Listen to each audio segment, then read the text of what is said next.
صعب صعب صعب بدنها لوطمو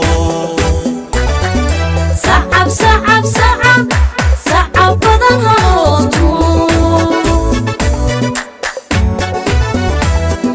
برتوا قرون بوعدي عيارها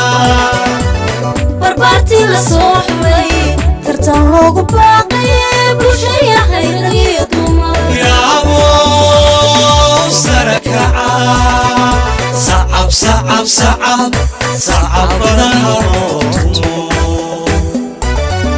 صعب صعب صعب صعب بدنها لوطمو هو بريل الله لما بشا عالم كيكالي نغض قوشا بيك صدا وهلا بلا ساري هو بريل الله لما بشا عالم كيكالي نغض قوشا بيك صدا بلا ساري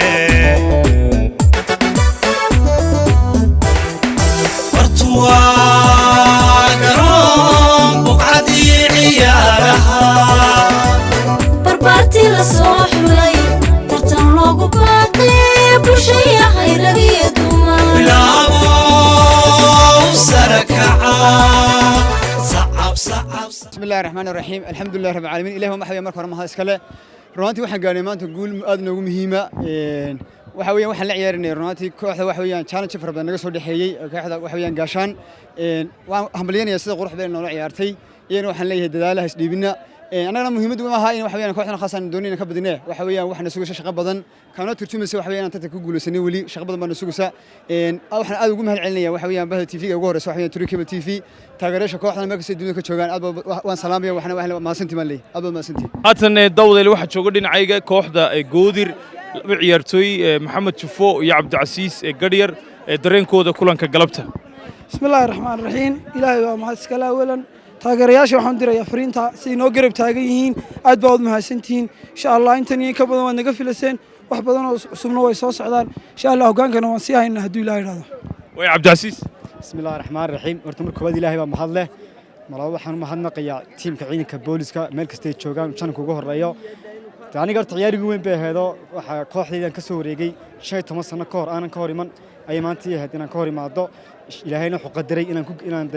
guusha anigana raacdo kooxda dhan iyo anigaba waxaan rajeynayaa insha Allah anigu waxaan u soconaa koobka insha Allah waxaan rajeynayaa koobkana saayo intaan haysanayo in ka sii badan inaan dhibcaha ku sii haysano bismillaahir rahmaanir rahiim baada Turkiye aad iyo aad baan salaamayaa saaxiibkii Maari gaar ahaan walaadan dareenkay ka waramo aad iyo aad baan faraxsanay runtii guushana laba mid bayna xambaarsaneyd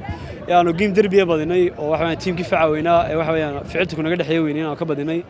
iyo inaan waxa weeyaan dhibcahaygii iyo intii aan ku haynay waxa weeyaan sii xajisanay waan 5 point ku hayno alxamdulillah rabbil caalamiin balankaygii iyo hamigayga waxa weeyaan yaan waxa horiya ku guuleysanay insha Allah billahi kariim daawadayaal waxa soo dhamaatay ciyaartii toddobaadka 12aad ee kooxda ciidanka booliiska ee Goodir iyo kooxda ciidanka qaranka ee Gaashaan toddobaadkan oo kooxda booliisku 29 dhibcood ay aadeen galabnimo toddobaadka 12aad ee horyaalka kubadda cagta Soomaaliland haatan dhinacayga tababaraha kooxda booliiska bal kulankiisa iyo dareenka galabta bismillaahir rahmaanir rahiim marka hore ilaahay baa mahadle nagu guuleeyay maanta iyo ciyaarihii horeba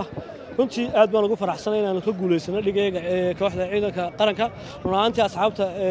Cabdi Muuse iyo waxaan rajaynayaa inuu aan isku mid u nahay kayga guuleysta anaga tiimaan waxay nooga dhigantay inaanu hogaankii aanu sii hayno runtii intaanu ku haynay baan imikana ku haynaa wiigana alxamdulillah waxaan rajaynayaa insha Allah inuu kama dhameystiro san noogu qurux badnaato hadii ilaahay raado waxa soo dhamaatay ciyaartii toddobaadka 12aad ee horyaalka kubadda cagta Soomaaliland ee garoonka Hargeysa Stadium kulankan uu dhaxmarayay kooxaha xafiiltanka weyn uu ka dhaxeeyay Gaashaan iyo Goodir ciyaartan ayaa noqotay inay ku dhamaato natiijadeedu 1 gool iyo eber oo ay guushu ku raacdo kooxda ciidanka booliiska ee Goodir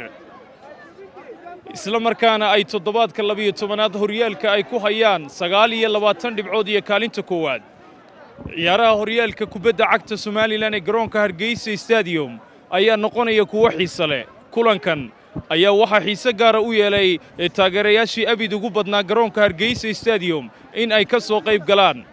goodir ayaa guul galabta kala carrowday toddobaadka 12aad ee horyaalka kubadda cagta Somaliland waa muuqaalkii dhamac galasiyo mubaarak bukaase True Cable TV Hargeysa Stadium